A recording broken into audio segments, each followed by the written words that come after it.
That was horrible. I don't have any jokes today. And I don't have any jokes today. Today we're here to tell just the facts. We are not a comedy anymore. No. We are a So historical drama. We don't make jokes. Nope. We don't make laughs. Absolutely We don't not. make goofs. We don't make gaffes. No bits? What we Nothing. do here on That Was Horrible is we don't make anything funny. Not this time around. Did you get it?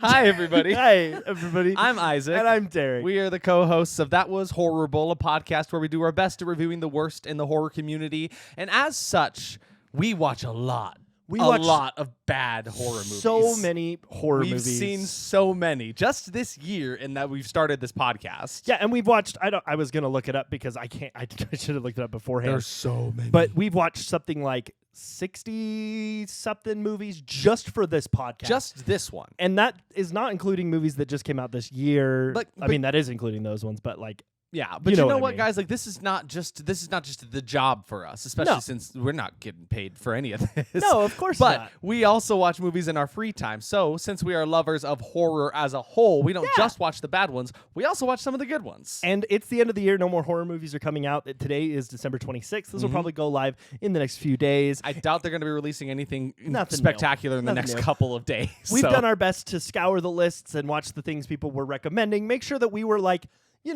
in the groove of it. I Yeah. personally have seen 30 new horror movies this year. I think I've seen 26 or 27. I can't remember So, exactly. and most of those are the same ones. So Yeah, we've we've only seen a couple that the there's other some hasn't differences. seen. But we haven't seen every single horror movie that came out this year, right? And it feels kind of, I don't know. I have a hard time being like, here's a definitive list of what's good and what's bad. This is just our personal takes Yeah. of the 30 of the 27 about movies that we've seen this year. Personally, what we feel, what connects with us as Yeah. people. So here's our reviews on those, right? And we're going to do this a little weird. So each of us have compiled a list of 10 and then 3. So we have 10, our top 10 to 1 Yep. of 10 being the worst. Well, not the worst. Because, I mean, obviously there's more than 10 movies. Exactly, But, yeah, like, out of the those worst movies, of the best, I guess. Yeah, out of those movies, we've picked 10. And then we each have 3 honorable mentions we'll mention at the end.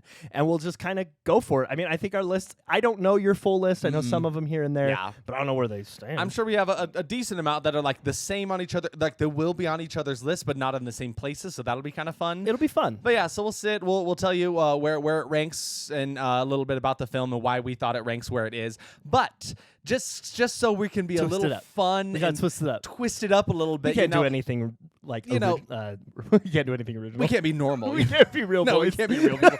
No, so what we're going to do instead of being like, okay, here's my top 10, Derek, here's your top 10, we got little dice here. We Yeah, got dude. some I don't know dice if here. you're familiar with the D20. Yeah, a D20. It's 20 sides to this dice. You We're know, big could be anything. 1 to 20. Yeah, we are also big time nerds here. If you couldn't tell already. Big time rush. But so instead of us just My being like, Chemical okay, Romance. Isaac, you go. Now I'll pass it off to Derek. We're gonna roll against each other to see who beats the other, and then we'll tell you how it is. Blink 182. Like 182. I'm naming bands. Oh. Okay. Green so Day. so shall we get into this grease? All right, let's do it. First roll. All right. This is for our number 10 movie of 2023. Horror movie. Dun-dun. It has 7. That's 7. I got a 9. Okay, so first, at number 10, I have put The Conference, directed by Conference. Patrick Eklund. So let's give you a brief synopsis on that. So the synopsis is a public sector employees battle not only their own discord, but also a bloodthirsty killer during a seemingly innocuous retreat. It's a Swedish film, actually, which is kind of fun. And it feels cool to put those kinds of movies on our list. It's not just like, oh, here's the top 10 basic American movies. We went a little out of reach here. Yeah. Derek is actually the one that recommended this movie to me because he watched it on his own time, and he was like, no, this is actually something you should check out. Yeah, people with the conference specifically are turned off to it because, well, one, it's a foreign language film. Yeah.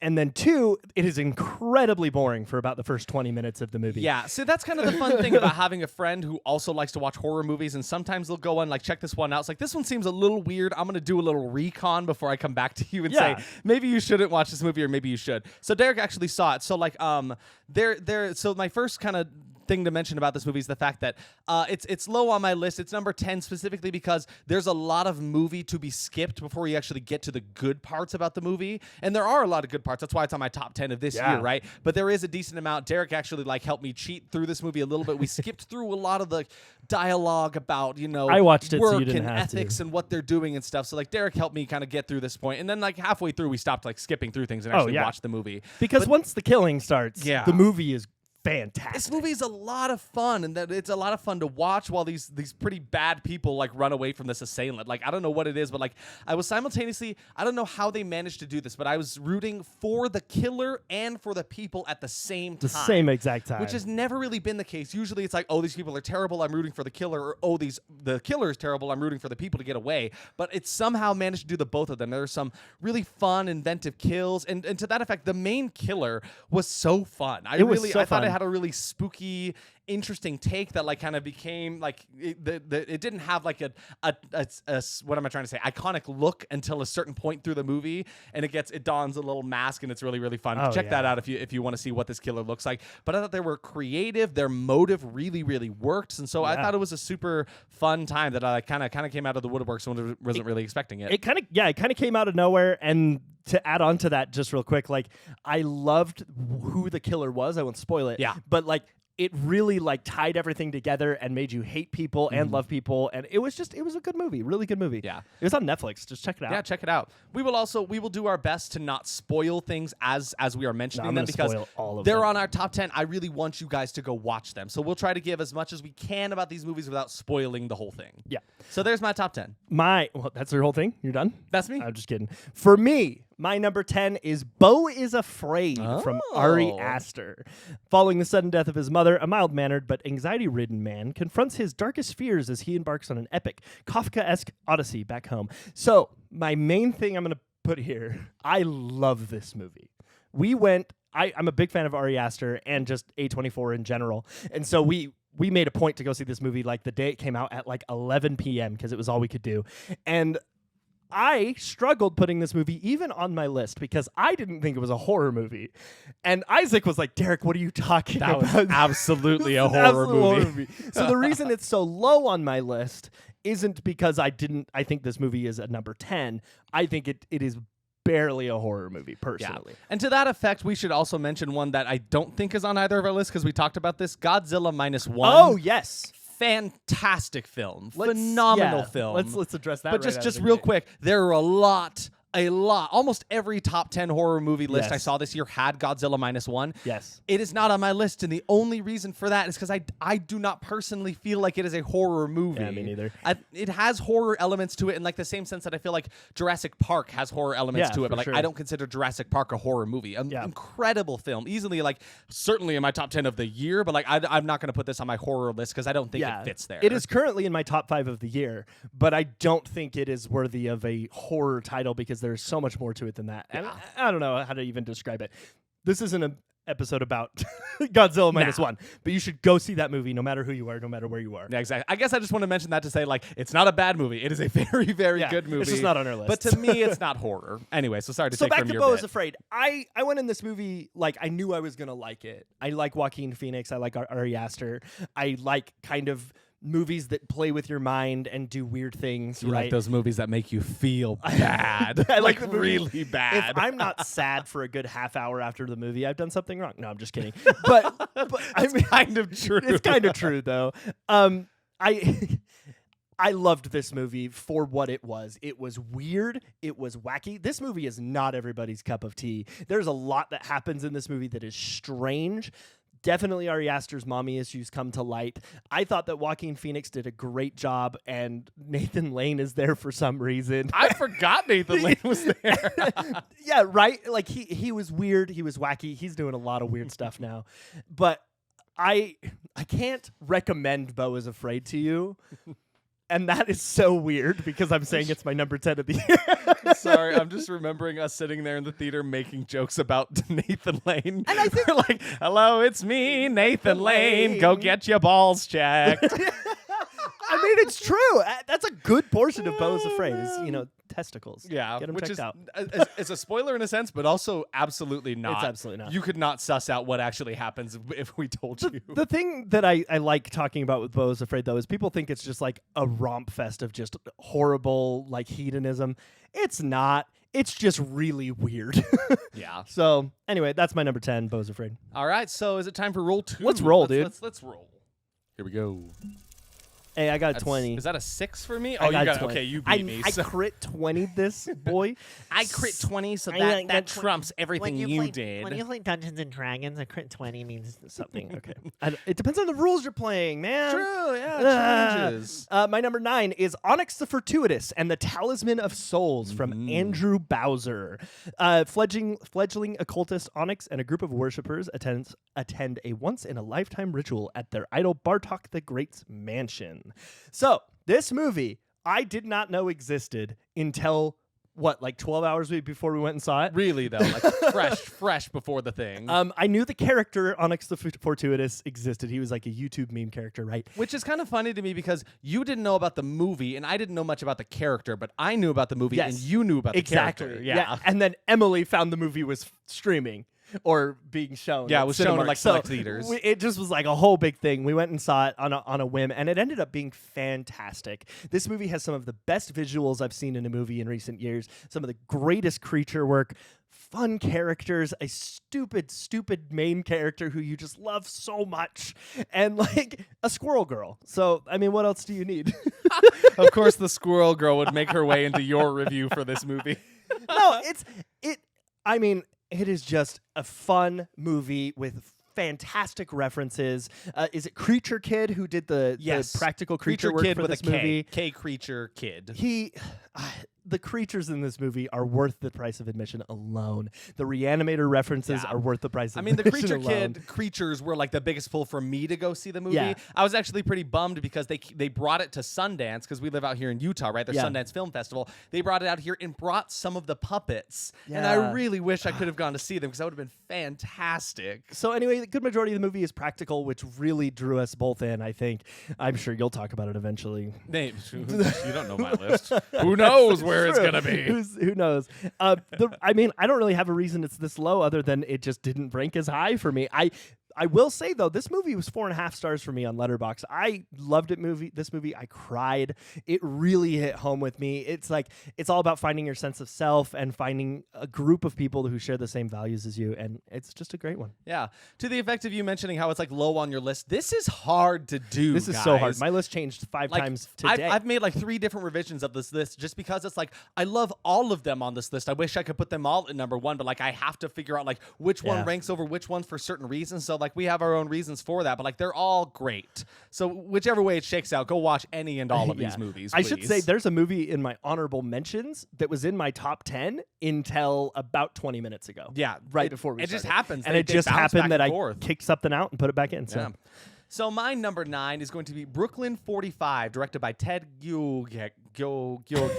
That's it. Yeah, Ted directed this one. Okay, Thank you, Ted. In this movie, best friends since childhood, 5 military veterans gather to support their troubled host, and the metaphoric ghosts of their past become all too literal. This one actually hopped onto my list pretty recently because I think we both got in our heads about the fact that it's like, okay, we're a podcast, we're out there, we're talking about horror movies and stuff. We should check out some of these ones people are watching. So we actually, the two of us, in these last 2 weeks have had a mad dash to try to watch some of them just to see if it ends up on our lists. And it did happen. And this one happened. There's actually more than one that happened within this past week is when I watched it. So this was one of them. And I actually thought there were some incredible performances in this movie. Yeah. Like I think they were really fantastic from every member of this really small cast. It is a film that takes place almost pretty much entirely in one room, and that can easily be very boring and it can't work a lot of the time. This one does. And I think it's just because of like the ensemble that's here, like the performances that they'll give, the relationships they have with each other. They're all killing it 100%. Oh, yeah.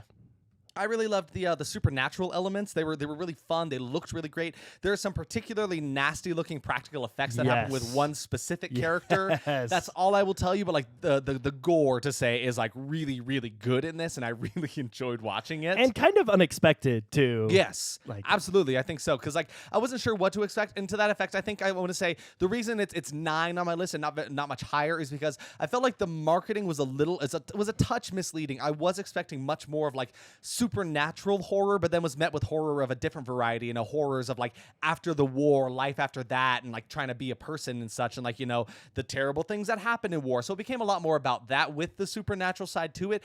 All of it is fantastic. I'm not saying it's bad. It's just like wasn't what I was expecting going into it. Okay. But yeah, really, really, really good movie. Kind of just like unexpected. I think it would make a really good stage play. Yes. Honestly, though, I think you could put, especially with happening in one room.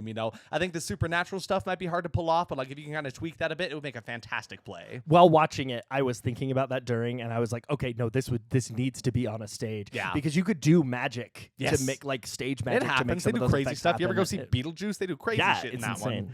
one. All right. But yeah, that's my number 9. Are we moving on to 8? Are we on to our next roll for That's roll weird. 8? Let's go. move on to 8. I got a 1. I got 10. You beat me. The Last Voyage of the Demeter is my number 8. Is that your number 8 it as might well? be my number. Yeah. Hey, we look matched at that. Up, right? Look number at that. 8. We were Wow, both we at the matched Last up. Voyage of the Demeter. A crew sailing from Varna, Bulgaria, by the Black Sea to England find that they are carrying a very dangerous cargo. Ooh. So, I mean, everyone knows Dracula, right? But what people don't know about Dracula is that he rode on a boat. He rode on a big boat. It takes a lot of work for him to get places. He can't just fly everywhere because that would be exhausting. Have you ever seen the Bean movie? That's what he talks about. Because remember, there's that conversation in the Bean movie where the girl's like, "Why don't you fly everywhere?" Like you do. And he was like, "Why don't you run everywhere? It's exhausting." So like, but Dracula's not going to fly all the way. That's a good point. That's a really good thing to bring up. It'd be exhausting, It right? would be exhausting. The one thing I want to mention about Last Voyage of Demeter, we can kind of just go back and forth on this one. I loved that they took a movie I knew the ending of. I knew everyone in this movie was going to die because everyone knows the boat landed on shore and there was no one on it. And I think those are really fun movies to watch where like it's based on something else. You know where things are going. Yeah. And it does a good job of keeping you interested in it despite that, right? Because Yeah. if it's like, oh, I know everyone dies, I could easily be like, well, I don't really care. But they do a good job, right? Despite that. And it is a movie that says the ending in the title. It is the last voyage of the Demeter. Now. Right there on the tin. It's the last voyage. Emily wanted me to mention that this is actually her number 1 movie of the year. So we'll put that out there. Spoilers that it wasn't our number 1. Good lady wife Emily recommended. But it really took the fact that I knew the story and twisted that on its head. It didn't change anything. It just added that suspense that made me want those characters to live. It added things that I didn't think I would see, and maybe it didn't add them. I haven't gone back and read that chapter, but it shocked me in a way that I didn't know would happen when we sat down to watch that movie. It was shocking to be shocked in such a way. I would say that is a movie you should definitely go watch and just enjoy a good creature feature because we aren't getting a lot of those lately. And this was 100% that. It was so nice. True universal creature feature from 2023. More of that, I mean, it wasn't universal, but like it had that feel. Exactly right. And I know Universal made attempts at that, right? We talked about how there was The Mummy from 2017 and that one failed the entire dark universe. And I think this is a sign that says like creature movies can be a thing. They can be back and we can do it, guys. We can do it. But yeah, so for me on The Last Voyage of the Demeter, directed by Andre Overdahl, I thought it was, you talking about creature features, like a wonderful performance by the ever impressive creature actor Javier Botet as our nightmarish rendition of Count Dracula. He is a freaky looking dude. His proportions work very well for this. You didn't see Dracula as a human in this movie, which was really fun. You just saw him as like this kind of like almost like a Count Orlok in Nosferatu kind of style looking guy, and he was just like scary to look at, and I think he did a really good job bringing that to life, right? And they did have a practical creature, which was fantastic. Love that. And I thought the concept was really cool, allowing for like a very fresh angle on a story that we've heard time and time before. I'd really be interested to see like more solo chapters from famous works done in this fashion because this one worked. It did well at doing that. And also, just last one on this one, the sets and the atmosphere were fantastic. They really took.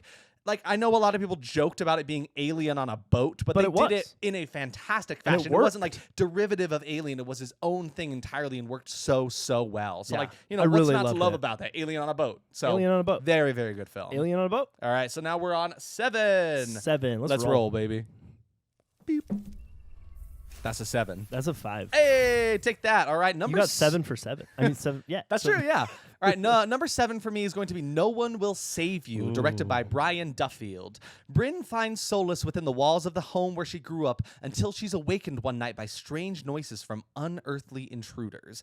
This one kind of surprised me. It was one that's like, I spend a lot of time on Twitter and I follow a lot of like horror publications on there, right? A lot of people that I followed were talking about this when it came out. And I even had a friend who was like, hey, you want to come over? We got a watch party we're having, like we're watching this movie, right? So I'm like, okay, I gotta check this out. Also, Guillermo del Toro recommended watching this movie, so That's why he watched it. gotta That's the check this only movie out. reason he watched That was like the straw that broke the camel's back. I'm like, okay, Papa Guillermo says I gotta watch this. Absolutely.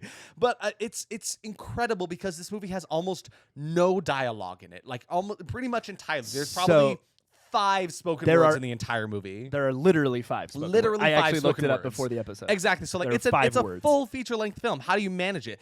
They didn't need it. It is a masterclass in showing just how much you can do without dialogue being added into a film, both in the direction and in the acting from the main character in it, right? It didn't need any dialogue. And I honestly felt like there were times where I'm like, I don't want them to talk. Don't say anything. I want this to keep going. Yes. Because they had me. It was so great in that. And I really loved it. Was like a new design on an extraterrestrial being that I had not seen before. Definitely creepy. Definitely want to see it again. I really, I would such a love fan. more in this universe. Yes, 100%. And it's like I'm such a fan of new creature designs because I feel like the more horror movies they make, the more it's like, what can we do that people haven't seen yet? You know, how can we make something new and spooky, right? And I think they did a really, really good job in this. And it's kind of like, so yeah, spoiler alert a little bit. It is an alien type movie, right? I mean, it's aliens. The poster for the movie has a gray alien. And like on a it. UFO, right? Yeah. So like go into that knowing that. And then I just love that it had this high tension that leaves you on the edge of your seat with an ending that is not unlike an episode of The Twilight Zone, kind of like ominous, like leaves you feeling uneasy, not expecting this kind of ending. I Yeah. thought it was really fun. Love But the I ending. was glued to my seat the whole time, and I thought it was a really, really fun time. All right, my number 7 is Skinamarink by Kyle Edward. 2 children wake up in the middle of the night to find their father is missing, and all of the windows and doors in their home have vanished. So I know this is also on your list, spoilers. This movie together scared us more than I think any movie ever has scared. We either of made the us. mistake. I saw someone recommended the best way to watch this movie is like in an empty house in the Yes. dark. And so we did that to the best of our abilities. It was just the 2 of us in the darkness. It was like 1 a.m. My dogs were roaming around, which is the worst idea. Oh, yeah. Don't have that during watching this movie because this movie is a lot of static, still shots where you can barely perceive what's going on, but the little you can perceive is terrifying. And it did so well at portraying the fear of the unknown. It is like, in a weird way, I would say it is perfect Lovecraft because he loved the fear of the unknown, the thing that you don't understand, what you can't comprehend is scarier than life, right? So I loved that. I loved the play on that. I think that Kyle Edward did something really special here with an incredibly small budget. I have told people to watch this movie that did not end up liking it, and I think that it's unfortunate that they didn't end up liking it because there is something to not like about this movie, but I think that makes it all the better. This is probably my most quoted movie of the year, and probably I'll keep on quoting forever. We quote this movie to each other constantly. I'm gonna go get some things upstairs. I'm gonna go upstairs again. I'm gonna go sleep downstairs. Like, Look under the bed. Oh. like, but those I get chills just thinking about it. Same. I couldn't sleep because of how scary this movie was. And again, it just played on that fear. Like, I was doing this thing for a couple months after we watched it where I would take a picture of a dark hallway and just send it to Isaac. Just It was randomly. the worst thing he'd ever done. It was despicable. He would just find ways to like zoom in with his camera so it would get really grainy like it is in the movie and then find some weird shape that I could not discern from the photo and just say, Skinamarink. I'm like, you son of a bitch.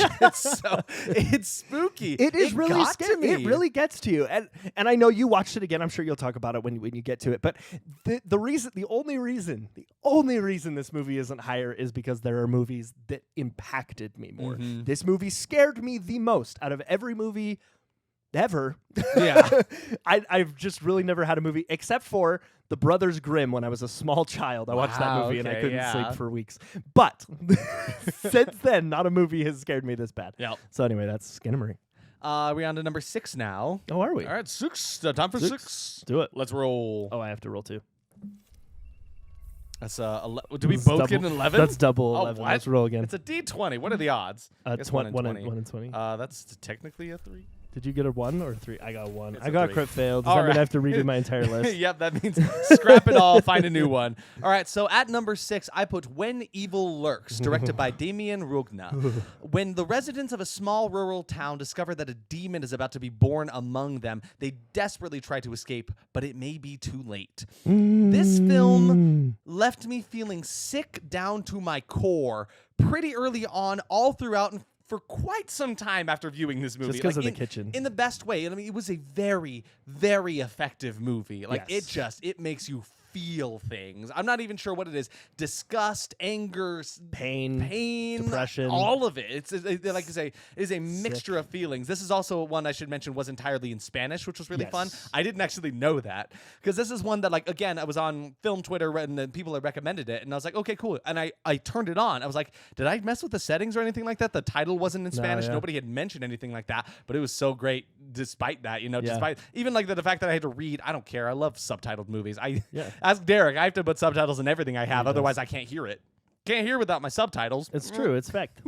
But it was fantastic. It's another film utilizing great practical effects that have you like leaning away from the screen but unable to remove your eyes from this horrific scene that is happening. Yeah. Right, there are some really, really good effects in there that I liked, and there's just like genuinely jaw-droppingly shocking scenes in many moments throughout. It's a roller coaster of emotions with great performances all around. Everyone's really given their all, and it hits you. It is so impactful, and it really shows how like the weaknesses of human nature on both a personal and a systematic level make stopping this corruption that comes to their town almost impossible once it appears. And it is really interesting to see how they do this. I thought it was a very like original movie that I hadn't seen something like it, at least not for a very long time, and did it so well. So Absolutely. that's When Evil Lurks for me. I will mention this now and not when I talk about this movie.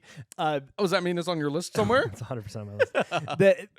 This movie, out of all of the movies on the list, be careful. Because this movie has some of the hardest content to watch. It was tough. There were a lot of tough I almost moments didn't in get this. through that one. So just bear that in mind. Look with that in mind. Look at a content advisory before you check out When Evil Lurks. Definitely. Number 6, Thanksgiving by Eli Roth. After a Black Friday riot ends in tragedy, a mysterious Thanksgiving-inspired killer terrorizes Plymouth, Massachusetts, the birthplace of the infamous holiday. So fun! So much fun. That's like the best way to say this movie. We went and saw we caught like a last-minute showing of Thanksgiving because we had to see it. Everyone was talking about it, and we watched So it was originally based on a 2007 trailer from Grindhouse that Eli Roth has made as a joke, and then he made it as a full movie now. And watching that trailer did not excite me. No, in fact, it deterred me quite a bit. I was the not same way. I was not into it. And I was surprised at how much like it was like almost like shot for shot recreations, because I thought it was going to be very loosely based on that trailer. There's actually a lot of that trailer that made its way into the movie. Absolutely, and they did it great. I think the things that they changed from the trailer made the things that weren't bearable more bearable in the actual movie. Patrick Dempsey, Derek from Grey's Anatomy, and he's also in that one movie with the princesses, Enchanted. Anyway, I love Patrick Dempsey as a person. I think he's a great actor.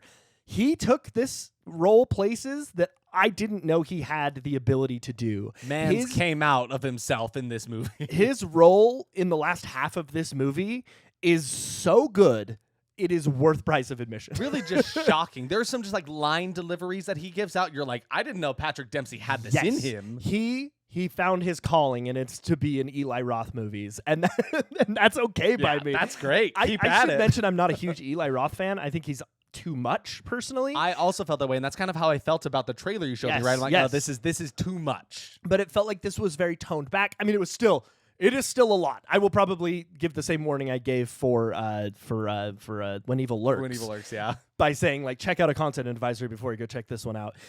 But it is fun. It is silly. It is goofy, but also terrifying and tense. This movie did something that not all horror movies can do, where it has plot lines interweaving throughout the entire thing, and it gives you who the killer is right away, but you can't tell until the very end reveal. That is something and that was it is really so fun. really fun about it. It's like it should be kind of obvious, I guess, Yes. but like I honestly had no idea neither. through a decent chunk of this movie. We figured it out like at the exact same time. I was like, I thought I was piecing it together, but I had no idea. And then No. then it comes to light, and you're like, wow, okay, now it all makes sense. and it didn't give us the kind of red herrings that are just like, oh, obviously it's not the butler, right? Because sometimes they're really shitty about the red herrings. Like it's just like trying to make you feel stupid. It's like Yeah. we're making this seem really obvious. Just kidding. It was this character we'd not given anything to. Right. But everything connected. It all made sense. All the motive and it worked. And it worked really, really well. Yeah. So anyway, that was my number 6. So so that's number 6. Are we at number 5 now? dude, All let's right, do it. number 5. 12. That's I can't. Is that a 12 as well? Oh my gosh, dude. How Stop is this rolling the same happening? as me. I can't see what mine is. That's a 2. That's a 5. All right, you win. My number 5 is Brooklyn 45. Oh, that you just sounds talked about familiar. this one from Ted Gogian. Yeah, good yeah. luck. So same situation, right? You know, you told me to watch this movie because you were like, "Hey, this was pretty cool. It seems like up your alley." I love gimmicks. If you know me by now, I love a good gimmick. He's a And gimmick man. I'm a gimmick guy, and I mean, my next 5, you'll understand that I like gimmicks. If it's done well, I should mention that. Like, we've seen a lot of gimmicks in watching all of the horror movies this year that we have Yeah. that didn't work. No. And I think it has made me appreciate the ones that do work that much better. This movie did the one-room drama so well. Fantastic. Like 12 Angry Men. I mean, I would even go as far as to say there's an episode of BoJack Horseman called Free Churro. Mm-hmm. The entire episode is watching him say an entire monologue by himself. That's the whole episode. It's like 40 minutes. Yeah. It's that kind of thing works for me on such an incredible level. I love watching how they brought people in to the story but kept it in the same room. I loved the creatures that were there. Mhm. Creatures, if They you could were- call them that. They were very good. The practical effects were awesome. It was tense. My favorite thing about this movie, the reason it ranks so high, the reason that it is number 5 on my list, is after me and Isaac both separately watched this movie, we both asked each other the same question at the same time about the resolution of this movie. And I just got chills because I love that. I love not knowing enough, but knowing enough. Yeah. You know what I mean? Mhm. You know what I mean? And you know what I'm talking about, I'm assuming. I don't want Yeah. to spoil it. But there is a plot line that happens about halfway through this movie that you're trying to figure out. And there's so many twists. There's so many turns. And it just works. Yep. It just works. It's fantastic where it's like you don't walk away feeling like cheated out of like an answer to these questions you have, right? It's like I feel satisfied with what you gave me, but I have enough to go and spin my own theories about like, Yeah, you know, exactly. What do I think about this? Like, you know, we asked each other the same question, right? It's like we could both come up with our own answers. Huh? It did not give us a definitive answer on this question that is pretty like rampant throughout the entire thing. And I think maybe we landed in the same spot, but I think so. At the same time, I think we landed there for different reasons. And Yeah. I think that right there makes this a great movie. I mean, not even to mention all the fantastic performances in this movie as wonderful well. performances. You really believed these characters. All I from think- like actors I've never seen, never No. heard of, and I love that. I Me really too. wish more places use up like nobodies. You know, Yeah. I really want to see a lot of those. Like they talk about like how they're making a live action adaptation of this movie. You know, who do you want to play Garfield. this character? And they're all about like, let's see, Chris Pratt. Here we go. We're making a Garfield movie. Who do you want to see play Garfield? They're like, we want Chris Pratt. I'm tired of that. Give me some nobody Yeah, I've never give me- heard give of. some nub, you know, who like new kicks guy. ass at it, right? And they really did. And these are all Yes. older actors too.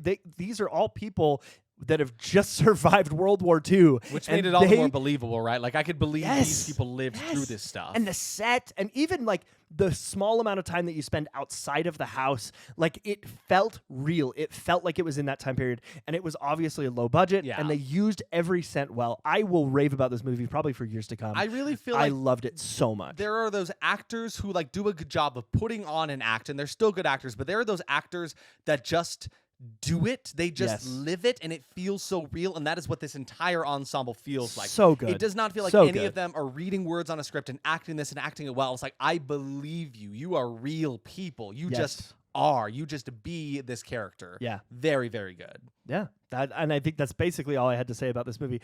Other than like when they open the door in that movie, it really messed with me. That's Yeah. all you need to know. Watch out for that. All right, so number 5 for me is going to be Cobweb, directed by Samuel Bowden.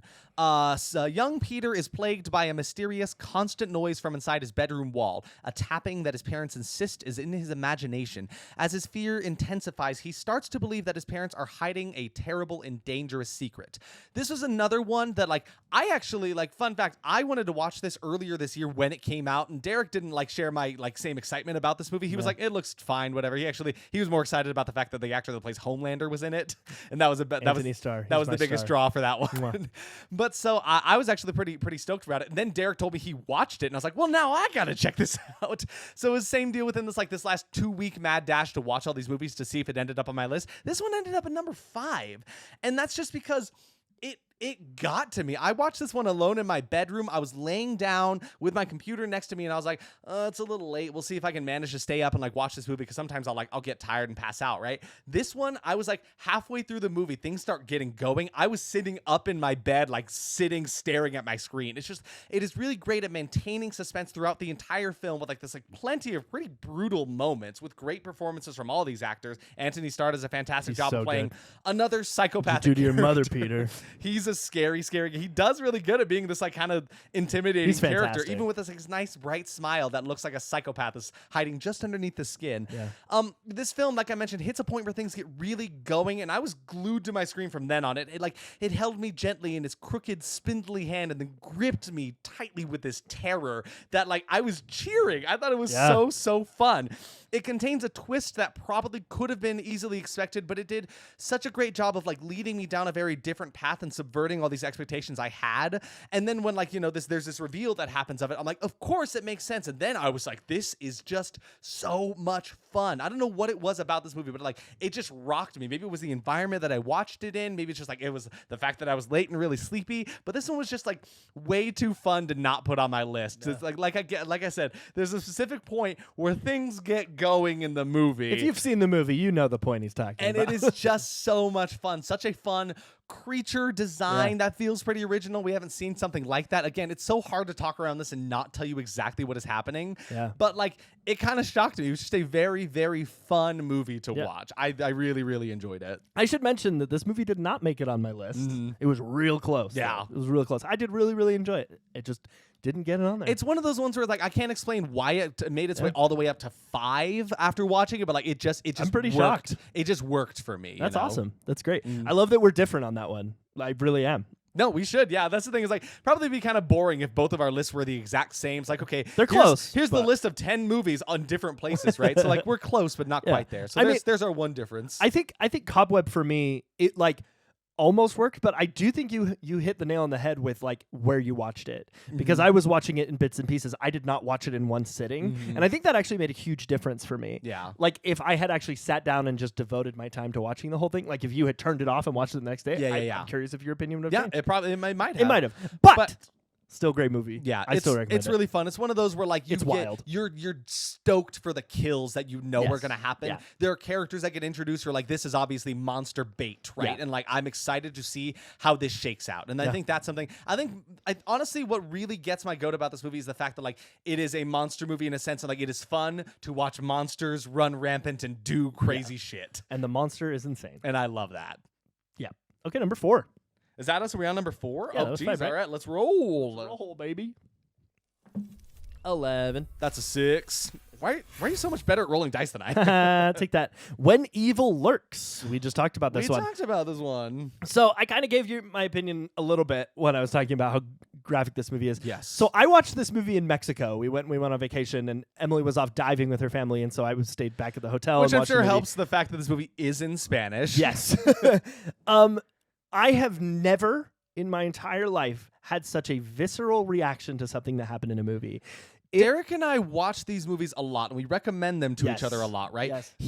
He knows my taste in movies. He warned me about this movie. Like this one really, out of almost any of these movies you're going to mention on this list, I think this one is the one that like honestly scared me the most going into it, because like Derek said, this movie is like really rough. It is really rough, and it took me a long time to even review this movie or put this on my list.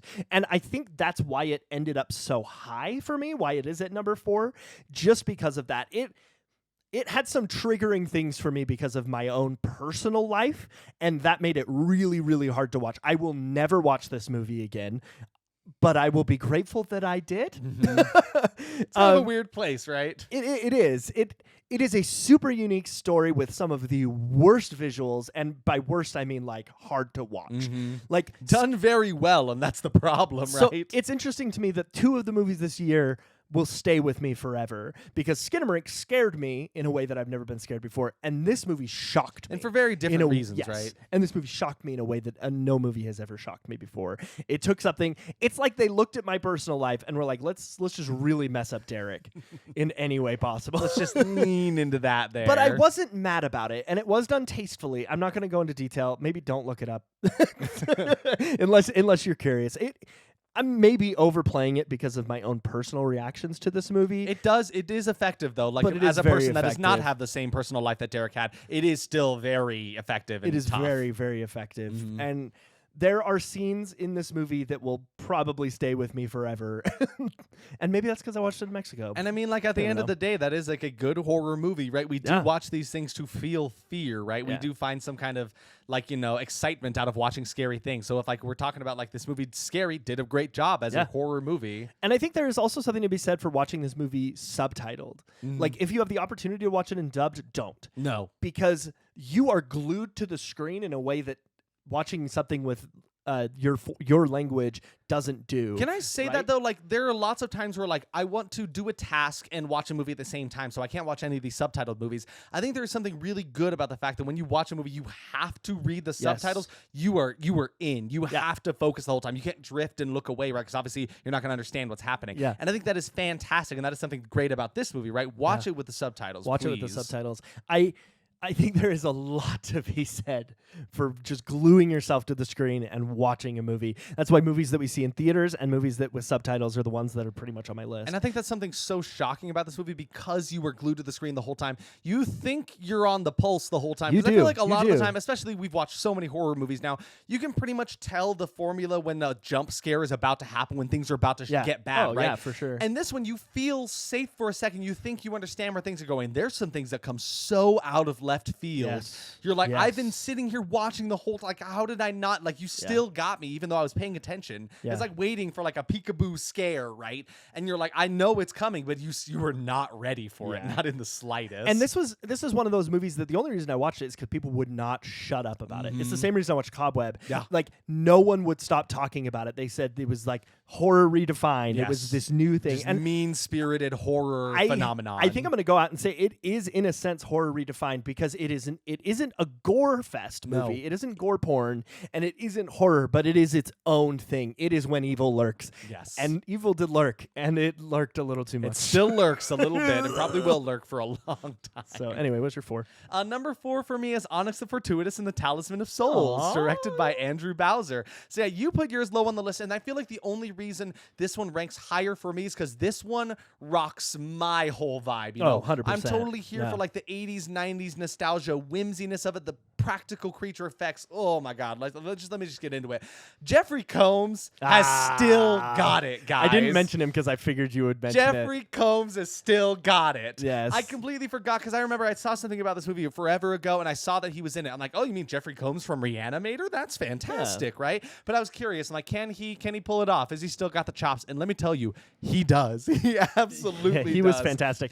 Though, like I think it was like we were watching the opening credits for the movie. We saw his name. We're like, is that? that- is So that- then the whole time we're like, is that him? No, I that can't. him? Is that Is him? that him? Then he comes up. He's in a lot of makeup, so you can't He looks really very tell. He's different. like bald. He's got this like mustache goatee combo thing. Looks very different. But once he gets going, I'm like, that's That's Jeffrey my boy. Combs. He That's is Herbert still West in got the it. flesh. Loving Herbert West, and like Yeah. you mentioned, the Reanimator references. There are a ton of them in So this movie. many. Fantastic. So many. Really, really You loved can it. tell that Andrew Bowser, the writer and director, and the leading character, Mhm.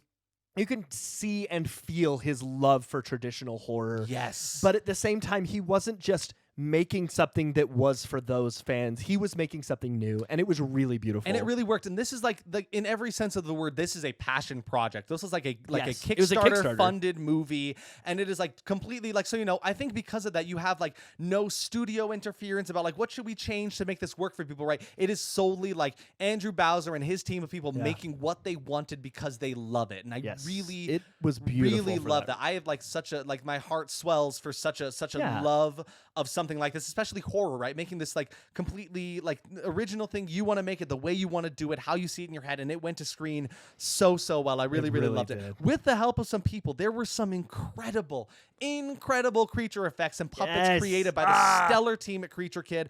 I couldn't have loved their work more. I follow Creature Kid on Instagram. Go follow them because they post fantastic stuff. But I was watching them building these puppets. Like, here's an update of like, this zombie puppet that we have. There's this little kid made out of meat. Here's this gigantic demon that we've built. Like, it is so awesome, and they all practical, all worked like hours and days and weeks, months of like countless work on that paid off so well. My only request of this movie is to give said creatures more screen time. I would have loved to see them more, so much, just because they were so good. But it takes what you first see as like a simple story about a cringy and often annoying protagonist. Oh yeah, and turns it into he's something very annoying. Yeah, exactly. He's got a very like. I thought I was going to be so annoyed with this character. Me too. Because honestly, had I known the character more like you did, I probably wouldn't have been too stoked for this movie. Because I'm like, this guy kind of like he sucks. It's like his tinny ringing sometimes. Like, I don't really know about this, but somehow they made it work. And he's lovable. He's very lovable. You learn to really love this character, and you see a lot about him and his growth and why he is the way he is. It becomes an emotional and inspiring story about community that I was not expecting at all. I thought that was a really cool way, because like it brings together a group of like 5 people that are so very different from each other. Incredibly different. And they can all band together. It's so full of fun and whimsy and these 80s references. It is just a handmade horror gem. I loved it so much. I will say, so I was looking through other people's reviews of this movie, Onyx the Fortuitous, and a lot of people didn't like it. And I think that the reason people didn't like it is just because of Onyx himself. Right. Just the character itself. He is incredibly hard to handle if you can't handle cringe.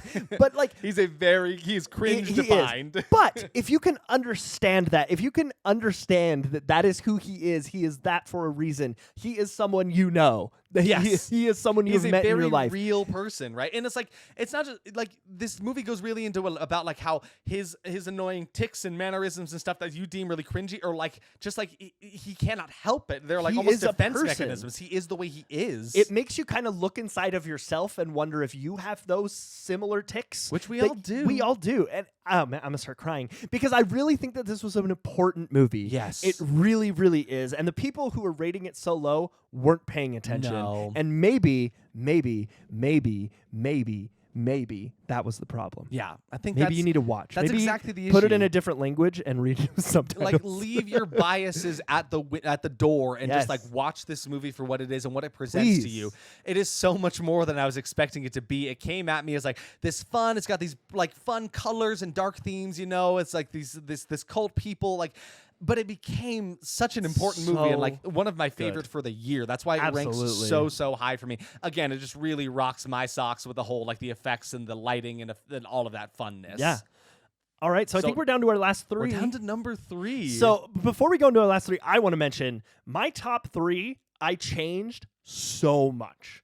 More than my entire list. Like specifically number 3 and number 1 switched places like 80 times. Yeah. I'll say my top 3, besides number 3 and 4, like Onyx was almost in my top 3. Like these last 3 stayed pretty much consistent. I had a hard time going from like 4 down, but 1, 2, and 3, 1 was solid. 1, no questions whatsoever. It faltered a little that, for me. I knew that from the moment I saw the movie, but 2 and 3, like it was still pretty constant for me. So like I feel pretty locked in on these ones. You All right, ready? let's roll. Let's roll. That's a 2. 3, You baby. son of a bitch. 3 for 3. How is this happening? Number 3 for me is Talk to Me by Danny and Michael Philippou. Which I will mention is not on my list. We have differences We do here. have differences. I mean, we have a few differences. When a group of friends discover how to conjure spirits using an embalmed hand, they become hooked on the new thrill until one of them goes too far and unleashes terrifying supernatural forces. Ignore the hype for this movie. I think that is very, very important to say. Oh, yeah. People went crazy for this movie, and I'm a big A24 stan. Oh my gosh, I put 2 A24 movies on this pod. Oh, Anyway, man. no, that's fine. But I think that it is important to go into this movie blind and with no hype. I honestly think I will add to that. I think that is something that kind of deterred me from it a little bit, is because everybody was on this Yes. high horse about it. I went in expecting so much, Yes. and it didn't live up to quite that thing, which I think is a bad way to watch any movie. It is. It really is. Really try not to listen to all of that, even if it does live up to that, right? There are lots of movies that do, but I feel like if you go in, you set these like personal expectations that literally are unattainable. Yeah. They cannot exist, right? So then this movie will disappoint you. Because I knew how you felt walking out of this movie, and I think you knew how I felt walking out of this movie. We were very, very obvious, like on our faces, like how this movie made us This feel. movie rocked my socks off. I loved the twist on like social media trends, and the ending was one of the most unique and incredible endings of all time. I wrote here, this is probably in one of my top endings of any horror movie ever. I absolutely loved Talk to Me. It took such a simple premise and made it incredible. And something we were talking about, it's been picked up for a sequel and a prequel, and I don't want that personally. Yeah. Part of what I loved so much about the movie was the soft world building, where they have this hand, and that's really all you know about it. You don't know anything else. Someone it got has it this somewhere. intense, It has- crazy background Yes. and a lot of history around it. I don't but want to know. For some I don't reason, wanna it's know. here in this setting with these characters, and that's all we need to know. Yes. And maybe the sequel and the prequel will be good, and I'll enjoy them. That's fine. But part of the thing I love about this movie so much is how much I didn't know and how much I wanted to know. And I completely understand where the hype came from this movie, and I'm trying not to sit in that hype because it really was just something so unique. And there's also something beautiful about it too. It is two YouTubers who just made a movie. I love that, And they that took aspect it. of it. They took it to a festival, and it got picked up by A24. That's insane. The fact that happened. The fact Can that they you had people imagine bidding- making a film and Yes. then A24 is like, hey, it's us, A24. We what's want to up? make your movie. They bid for it. It was like bidding amongst like Blumhouse had money on it. That A24 had money on it. tracks. Like it blows my mind Mhm. that such a small team made such a really, really beautiful and movie. I love that. And I mean, to call this movie beautiful, it's weird, but I think it is really like kind of heartfelt in a weird way. And I have really weird feelings about this one, but I really loved it. There's a reason it's been back and forth between 1 and 3 for Yeah. so long, because it did things to me that no other movie this year did. And that's something special. That's something to say. It's another one where the ending will stick with me forever because like the way it left me in that theater was just mind blowing. Yeah. So I think even for me too, right? Like we both kind of sat there and just looked at each other like, what? We need to. That's a movie you have to process after viewing. And I'm sure. still processing it. I'm gonna watch it again. I'm gonna watch it over and over. It may make it into some of my favorite horror movies of all time because of how much I love it. Yeah. So number 3 for me was actually Thanksgiving, directed by Eli Thanksgiving. Roth. So this Yay, one, Patrick this Dempsey. one skyrocketed pretty high. I'm surprised it's so high for I was you. kind of like Derek.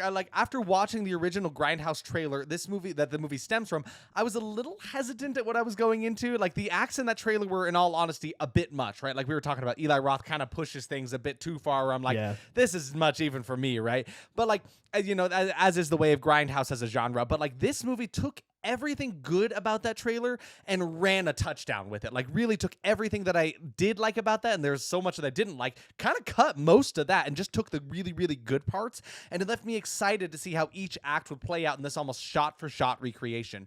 Again, like I thought it was really, really neat how like a lot of them were so similar. It's like, okay, I know what's about to happen, but like I am excited. It's another one. I think that's what gets these ones so high for me is like the level of excitement that I get about these things. I was having just a great grand old time while watching this movie. For sure. And we may have another iconic killer on our hands. Yes. Oh, I didn't mention that. The main Thanksgiving killer was a refreshing to watch as they terrorized the screen, right? Because like we've talked about this in earlier episodes, how like I feel like we've got it locked in with the older like we've got a classic Universal monsters, and then you have like the classic like serial killers. You got Scream, and there's Michael Myers, there's Freddy Krueger, Jason Voorhees, Leatherface, all of them. We have all of those. When was the last time we had a solid group of like new iconic horror characters, right?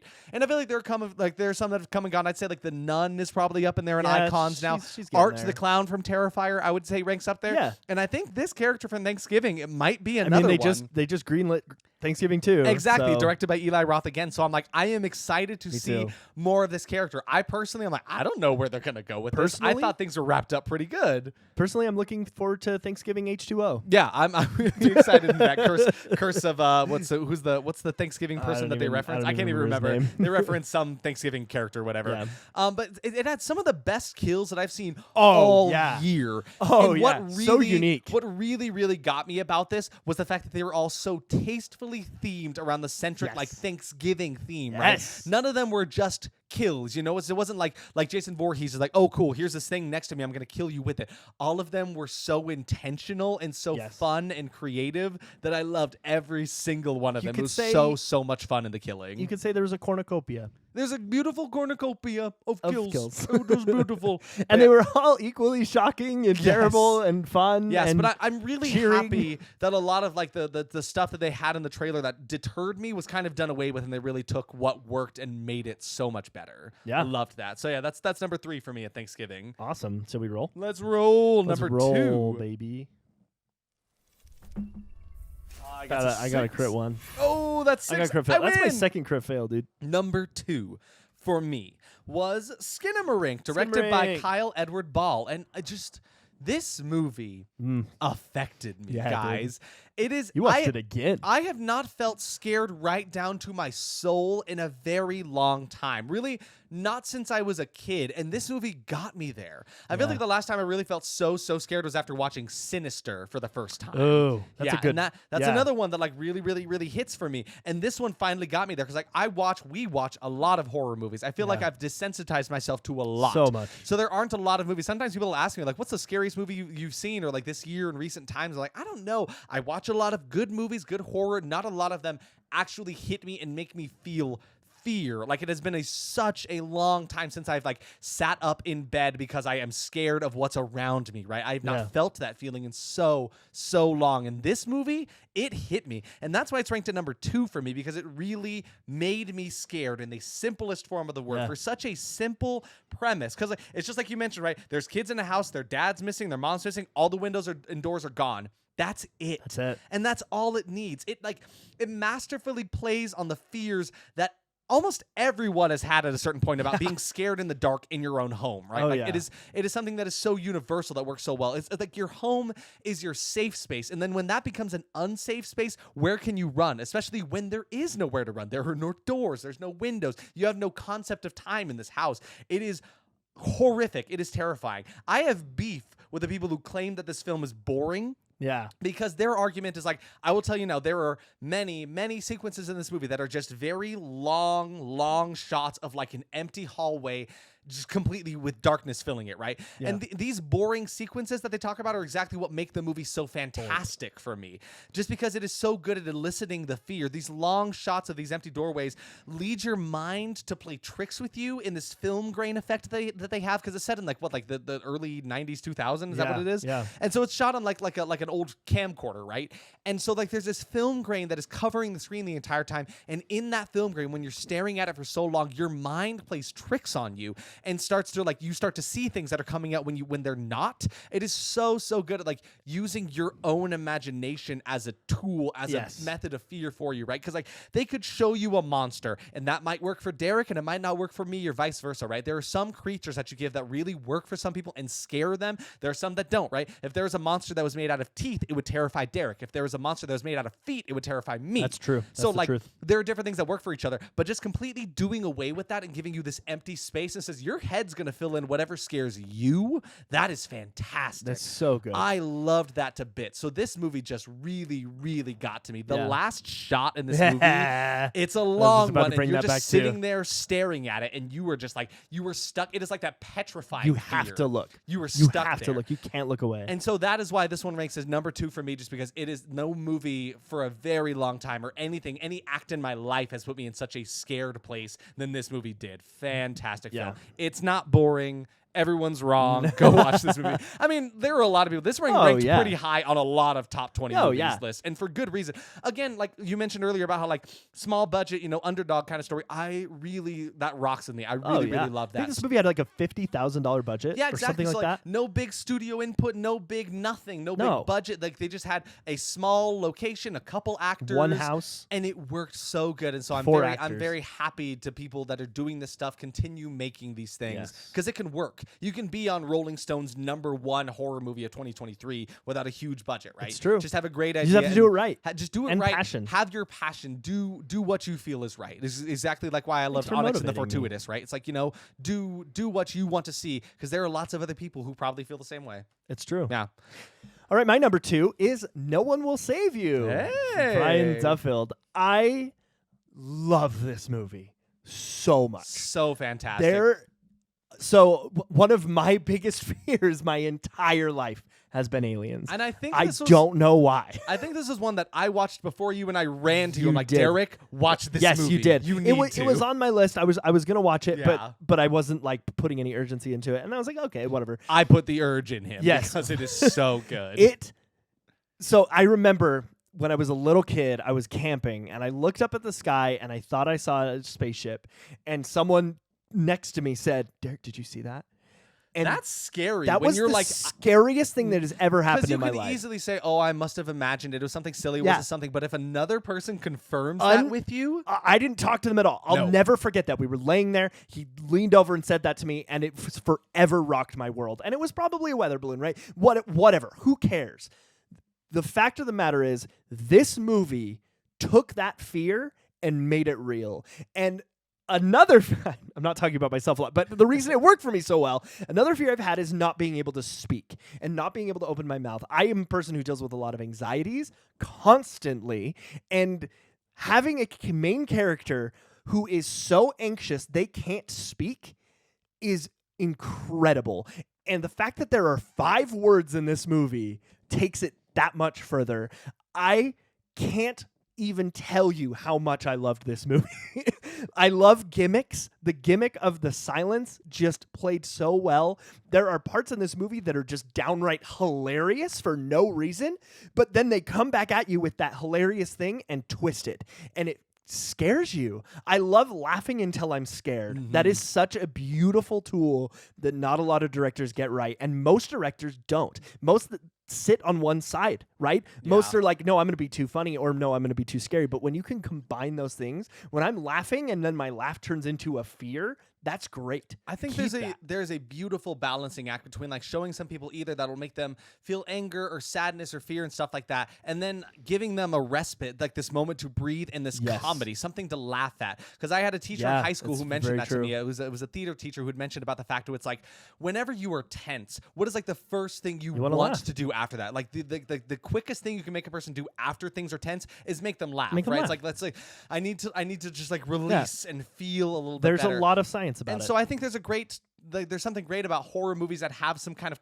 comedy aspect to them that does not pull from the horror, the fear in it at all. There are some that do it really poorly. This movie does it so well. Because I would agree, there are several moments in this movie that are actually very funny. Oh, yeah. Yeah. Like most of the scene in the house where she's being chased, no spoilers, really just are comical. But does that make it any funny. less scary? It makes it more scary, in my opinion, because you have that balance, and it really, really works. The main actress, Caitlin Dever, who plays Bryn, she knocked it out of the park, and I am so excited to see more from her in the future. I mean, she's done a good amount, but like, this really like put her on the map for me. Yes, I was like, me it too. makes me like reconsider other movies she's been in. I'm like, maybe I should go see this just to see her performances in them, right? And it is a hard watch in some ways. There are a few scenes in this movie that are really, really grotesque, and kind of triggering in a sense, but those are so few and far between. It just makes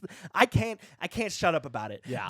This movie worked for me on every single level, and that's why it stayed in my top 5. But the more I thought about it, the more I processed it. I went back and watched a few scenes that were some of my favorites.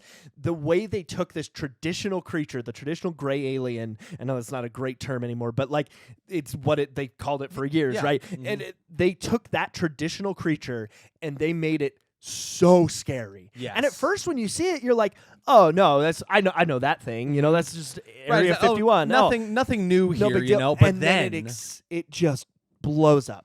And I And love it is that so makes me good. love something so much more when you see something like we've seen a You're lot of that. familiar. Right? We've seen a lot of great aliens, right? Give me something, freshen it up for me, and then they do. Yeah. Like that is so impressive to me when you can take something, especially something that has such a history, as like the Gray Alien, Yeah. right? Like that, they did it. They made it original and work in Yeah. such a scary way. They 'Cause really I personally have never had a lot of fear about aliens myself. Like Yeah. I've had experiences like that too. Like when I was younger, like telling myself I saw something, maybe a friend corroborates that story, but like for some reason this one put some fear of aliens in me. It really For does. sure.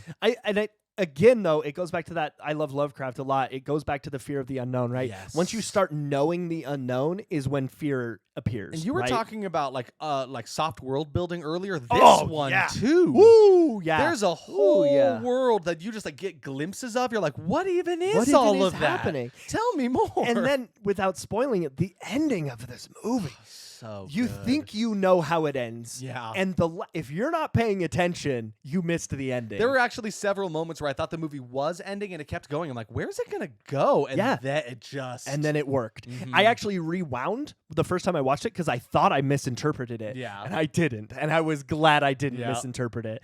So anyway, that's my number 2. I don't Yeah. really have anything else to say about it other than it was probably one of my highest recommendations from the year. absolutely. Except for my honorable mentions. should we mention our honorable Yeah, mentions? I think Science Jim wants to mention them. Oh yeah, sure. on out, bud. Go for it. Hello, it's me, Science Jim. I'm going to talk into the microphone. Can I talk into the microphone? You don't need to. My voice is where your voice comes from. Oh, okay. I'll come over here. Yeah, so Derek watched a lot of movies this year, but I watched them all with him. And his honorable mentions, he has to roll to tell you if he's telling first. Oh, is that how we're gonna do this? I have a 8. All right, it's a 3, and then for count trivia, hello, it is me. It is a 2. Was that 3? I thought it was an 8. Either way. Either way, I'm first. Either way, desire than 2. So his honorable mentions were The Conference. Remember The Conference? Oh yes, I remember the conference. talked about it. Isaac mentioned that earlier in the podcast. So yeah, to go just like add it real quick to the conference. I loved the kills on it. Obviously, I liked it so much. I made you and Emily watch it with me. Yeah. I was so excited. One of those you got got to run home and tell your friends. You Yeah, know? absolutely. But it really fell short just because of the dialogue and Yeah. the really annoying Mhm. characters. So That's why it made it to 10. There were some other ones that hopped up and down from there. Yeah. But yeah, that's the that. kills made that one worth it. Mhm. What's your first? Are we gonna mention? go We might as well go back and back forth. to back? Okay. Yeah, go back and forth. All right. So for me, the one of the this is in no specific order. I said no. We'll do it in some kind of order. We'll go number 3 of the honorable mentions and go down to number 1. Okay. Number 3 for me is Five Nights at Freddy's actually. Oh. And the only reason that this one made it into my list is because in all honesty, it was kind of slim pickings. We watched there were a lot of horror movies this year that were not great. And that are on our podcast. Go check it out. Exactly. Yeah. So like there were some that came We out had this an year. episode on this one. This one, Five Nights at Freddy's, will very specifically go on the list because I loved the practical effects. I really loved the creatures that they designed through the Jim Henson Creature Shop. Very, very good work there. And I thought it was a pretty good adaptation. But again, I don't know a lot about the video game, so it's hard for me to give it like an honest review there. But yeah, so that's my. I should say this one didn't make it on my honorable mentions, and I don't know why. Yeah, see, that's the thing. I'm simultaneously like, I don't know why, but I also don't know why it wouldn't. What's really funny is Derek watched this one after me. I came home to him watching it, and I thought he hated the movie. I thought he did. He went to the bathroom after the fact. He comes out of the bathroom, and he says, so I think that was probably like one of my top for the year. Yeah. I was like, whoa, what? I really, really loved it, and you can go watch our episode about it. I say everything in that Yeah. you need to hear. Yeah, we I talk did all enjoy about it. It just like over time kind of slid down for me, Mhm. and I really think it has a lot to do with the fan base. But Yes, I'll talk exactly. about that. But in it therapy. was fun, so I enjoyed it. So it's up in my honorable mentions. All right, my number 2 is Moon Garden. Moon Garden. Ooh. So Moon Garden is one you probably haven't heard of. It was Mhm. released in the States in 2023. Yeah. Technically came out in 2022, but I'm including on here because it wasn't released in America. Yeah, until exactly. Only 2023. released in America this year. This movie kind of came out of nowhere and ended up being like Pan's Labyrinth meets Alice in Wonderland. Yeah. And it was wild. It was Yes. super weird. It's about It was a little a girl going through a fever dream dream world. of a movie. It was so close to being a fantastic movie, but kind of just ended up being a great movie. there's like this creepy teeth man creature that I think is worth mentioning and kind of worth watching. So good. Like we can tell what he looks like without spoiling the movie. It's like one of the first things you talk about. It's like a dude in a trench coat who like peels open his face, so he's got this big void in the middle of his face, and then he puts a pair of dentures in the middle of them, and they just kind of float and chatter about in that black void that is his face.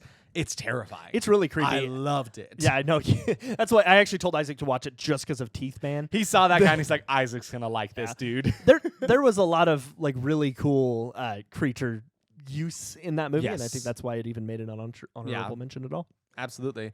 So for the second honorable mention for me, sitting at number 2, I suppose, on my honorable mentions list, is one that very much excites me. It is Renfield. It is a movie about vampires. Oh, I like that one. So the reason that Renfield is up here, I'll mention why it is up here and also why it is not on my list. It is up here because this is 2 movies in one movie. This is 2 movies. One guy had one script for one movie, a horror movie. Then someone else had a movie for like some kind of buddy cop movie, and they put it together because they did not have enough to make a whole film. It's very what it true. feels like. So on the horror side of things, Nicolas Cage as Dracula is fantastic. So good. He's got this lair that is in like this old broken down hospital. He's got this throne that like behind him, he's got these like emptied out blood bags being lit by the light. It is incredible set design. I really, really love that. All of the horror elements made me really enjoy this movie. It's super corny, very cheesy, fun, bright colors. I like that kind of stuff personally. Why it is nowhere on my list is because Awkwafina exists in this movie as this cop character that has this She whole was other so plot bad. line about like this corrupt police precinct and all this bullshit I did not care about in the slightest. Yeah. That really ruined the movie for me. But all of the other stuff mentioned, that stuff is good. Just half of this movie I did not enjoy. I did like having the character of Renfield be the main character. I thought that was It was a unique neat. idea, but you can't give me that movie when you give me such a good Dracula.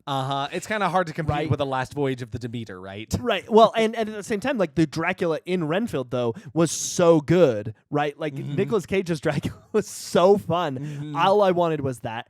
I also like one of the reasons this one didn't make it on any of my lists was I liked the over to the top gore, but it was too comical. There were some bits that were like, okay, come Too on, much. we're being silly now. Yeah, it was. Yeah, fine. this is a thing where someone gets split in half and there's like so much blood that rains down and the effects on that don't look good. This does have really good practical effects in some moments though. Like there are bits where like Nicolas Cage as Dracula gets burnt up in the sun and he's like being rebuilt after that. I did like Those that. effects look loved that. All right, Derek's last honorable mention is the movie Influencer from 2023. Yeah, Obviously, this all is these one movies that are from I 2023. actually haven't seen. I think this is the only this one. is the only one on this list that you have seen and I have not. Yeah. It really, really surprised me. The reason I watched this movie is Mike Flanagan, one of my. So you watched the movie because Guillermo del Toro recommended it. I And watched Mike this Flanagan one said? because Mike Flanagan said to Papa watch it. Flanagan He's said, "Go check it out." Easily my favorite director currently. And I went into this movie like, okay, fine. It's a lady going to Thailand. She's an influencer for Instagram. Blah blah blah. It is not that. Yeah, because that's immediately a turnoff for me. It was. If yeah. anybody's listened to the podcast enough, you know that I am the type that like I stray more towards like the 80s and stuff, like Yes. older stuff. I'm not a fan of like most modern things, and like when they introduce technology into a lot of things, it really turns me off to a lot of it. Yes. So that's why I didn't. But Derek claims is not quite that way. It is not. It uses that as a crutch for what is actually just a really good psychological horror movie. It is not like a graphic movie by any means. It is purely psychological, but it has some twists that I never ever saw coming. I can't remember her name, but there's a lady who plays the main girl in this movie. She's got a birthmark on her face, and she is a super incredible actress. She is in a couple. She was in It's a Wonderful Knife. I was wondering, yeah. Same actress, yeah. I can't even start to tell you how much this movie surprised me, and I actually think it's worth a watch if you're interested in it. And anyway, that's... Oh, one other thing I wanted to mention about this movie. I won't say what it is, but it took one of my favorite horror movie gimmicks of all time, one that is used in Psycho, and uses it so well. It twists the whole thing on its head. I call it the Metal Gear Solid gimmick because it really twisted the whole thing. I didn't see it coming. I loved it so much. We love to be like wrong about our assumptions, like really Yes. get twisted upon, Yes. right? Like that's so fun. I watched this movie not expecting anything and got actually quite a lot. It almost made it on my top 10. Mhm. Yeah, so it came pretty close. Honorable mentions just right below it. And then for Isaac's last honorable mentions movie, it is Satanic Hispanics. And this is actually one that Derek also hasn't watched, right? Like No, I you haven't. didn't see this one. I didn't see this This one. is another one that in my mad dash to watch a lot of horror movies by the end of the year, I checked this one out because it's one that was like recommended. It was on a lot of lists, and it's a really fun time. It's a horror anthology movie that I don't know if this will be if this will deter people or pull them in, but Pedro from Napoleon Dynamite is like one of the main characters in That's it. so funny. And it's really funny because in that movie, he doesn't say a lot of words. His character's pretty simple, doesn't get to really show off any acting chops. I was kind of curious. The man's got it. He can do pretty good. He does Yeah. a really good performance in it. I really like it. But like he is basically our storyteller throughout this. So he's arrested by police officers for some reason that I won't say. And so he's like recounting these stories. So it always comes back to him after these stories of this anthology series, right? Each of these stories is directed by a different like Latinx director, which I think is really good, really important to get those voices out there and like show more stuff. That's I'm really awesome. glad people are talking about this movie. It's also really fun because I actually expected to be watching a subtitle movie the whole time. It's like 40% entirely in Spanish. So actually Awesome. a lot of it, you like if you only speak English, you can just sit and watch and zone out if that's your idea. But watch this movie. It's very, very fun. Oh, I see The what only reason that it is not like up in my list or anything like that is because it is an anthology series with a different director for every single story. It can be a little bit uneven. Like there's a story that's really, really funny about like this old vampire, and he's like struggling to like do things like transform into a vampire. His like mind control powers are really bad. Like there's this one really funny scene that I have to mention where he's trying to hypnotize two people at the same time, but he can only keep track of one of them at once. so he'll go back to one and then the other one's angry, then he'll go back to the other and like vice versa. It's very, very funny. But then there are some like really hard to watch, like really like intense, like dark horror scenes. It's like I'm getting emotional whiplash from watching Yeah, this. It's a that's little rough. bit uneven there. But so beyond that, they're really fun stories, really fun acting in it. One of the actors that was in When Evil Lurks actually is in one of those stories. awesome. And there's some really original stories in there too, stuff that like you wouldn't see in an American horror movie that I really enjoyed for that. But it was a very fun movie. The ending, I think the end scene sequence that has to do with Pedro from Napoleon Dynamite is very, very fun. Awesome. I enjoy that. So yeah, honestly, I would recommend checking out Satanic Hispanics. Cool. Is it time? I think it's time. Is it time? Should we just scream what it is because we both have the same movie? Yeah, as our number exactly. one? So I don't think we need to roll for this one because No. it was pretty obvious to the both of us. So like let's drum roll, please. It is Evil Dead Rise, directed by Lee Cronin. A reunion between two estranged sisters gets cut short by the rise of flesh possessing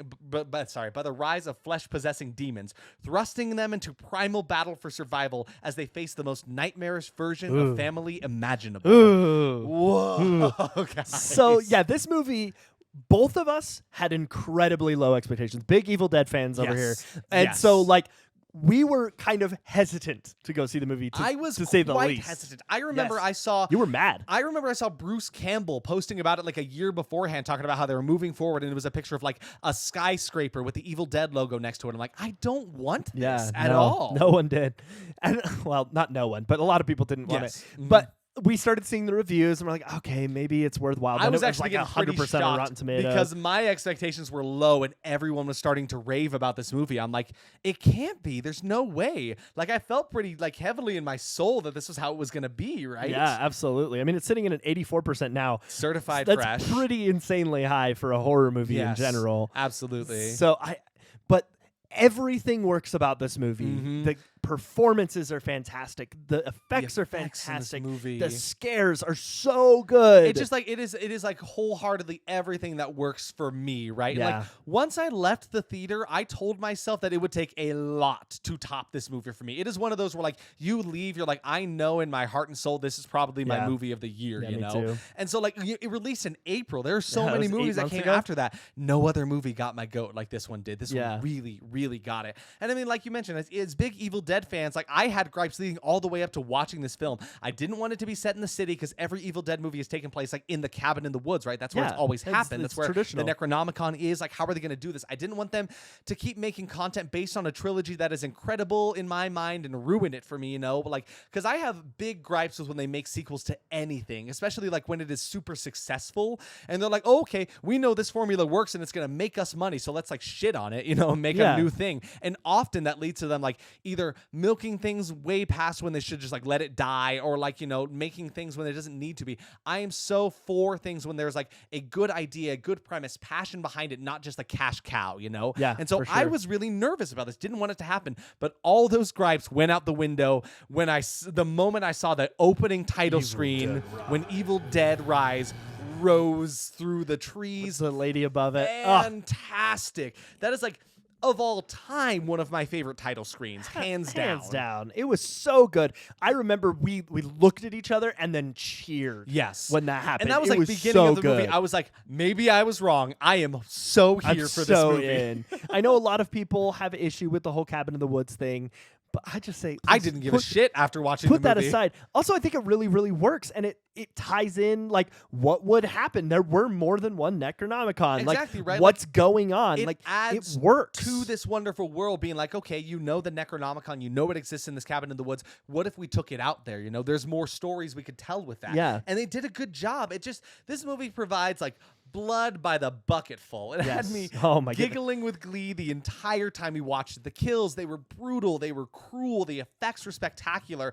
And what I loved most about it was that they made it work. Like, they it did. gives the fans everything that they could want while not steering too far from what makes it great. Like, it's still very funny because a lot of people came to know that about Evil Dead movies, right? Like, they're horror comedies in every sense of the word, right? Oh my gosh. But it doesn't go too far from that. Screen and it carries the franchise forward better than I could have ever hoped for. Like, it's so good. I've watched it like 3 times this year because I love it that much. Yeah, and I'm not one for rewatching movies within a year. Like, that's just not my thing, I really just can't even really add on to what you said. I completely agree. I mean, it still holds the Guinness World Record for the most fake blood and used in a movie. Yeah, which is awesome. There's an elevator scene that is, you gotta check it out. It's brutal. And like the whole end sequence when the creature is there, and I don't want to spoil it because you should see the movie. The creature is so cool. Awesome. And it makes me smile looking back on it. And it was really good. It just good. made me the happiest out of all of these movies as a horror fan. Like, this one really just made me smile, giggle, kick in my feet. Like, I am having such the most fun I could have at a horror movie this year in theaters. I'm so glad we got to see it in theaters. It was so worth the price of admission. Just every single aspect of it, I loved. It all worked. I was wrong. I was wrong. I can say that with my whole chest. This movie is like probably one of my top of the year, if not the top for sure. Yeah, it is absolutely up there for me as well. I mean, obviously it's on the top of my horror. Yes. It stuck with me. It was fun. Mm-hmm. It was just a great time. And just so good it was that the both of us, nostalgic too. Yeah, and the both of us were pretty like certain about each other's lists. Like, okay, so we know what our number one is. I know yours fluctuated a lot. This it did. But this stayed. always You always came back to it, up. right? Yeah. It's one of those where like, and I think that's just because like when you see a new horror movie, it's so good, it's fresh in your mind, and then you let it sit for a second. It's like, oh, but Evil Dead Rise is still there. Yeah, it is. I can't cannot stop thinking quit about you. it. Also, another thing I really loved about it. I mean, you've watched it since then, so I know that wasn't all of it. Yeah. But watching this movie was a great experience too. Yes. We were in a theater that was pretty packed. A lot of people were cheering. A lot of people were having a great time. Because there are some movies, like for instance, I'll mention here, Cocaine Bear came out this year. Oh yeah. And I'm worried about watching that movie again It's because not gonna be we the same. saw it with like a bunch of our guy friends. Yeah, we were just out of cheering. the theaters being rowdy. The whole theater was electric watching that, and I think that's Yeah. what made it such a good experience. So I was worried about that. This one was fun in theaters and fun at home. Yes, like it absolutely. was so great, and also lots of great performances from actors that again hadn't done a And- lot of work, hadn't seen a lot of these actors. and the kid actors in this movie are very important to mention. Actors. Fantastic. Kid actors. This They little did a great girl. job. Yes. All of them. And it did some things with those kids that I didn't expect a movie to ever do with kids. That sounds weird. But you know what I mean? Like it was just like put them in scary environments that you would not expect a kid to walk out of, you know? It really, really worked. And I think everyone should go see these movies. Yes. So let us know. Let us know if you've watched these movies. Let us know your top 10 in the comics. I would please, love give to us know. give us at least your number one, like what really worked for Fight you. me. Because Fight me that's about the whole things. thing. Is just like we're not here to tell you your opinion is wrong. I'm not saying Derek is wrong for putting some of his movies in other places as mine. Yeah, or even like though you didn't talk ones- about Beau is Afraid at No, all. exactly. Beau is Afraid was a movie that I saw, and that's fine. But You can tell his opinion right there. but it's like, I'm not here to tell him that he's wrong. And it's like, we're just two people, and these movies worked for us for Yes. our reasons. There are movies that work for you for more reasons. And I'm so excited to see what comes out in 2024. And if you are new here, if you're seeing us on YouTube for the first time, come check out our other content.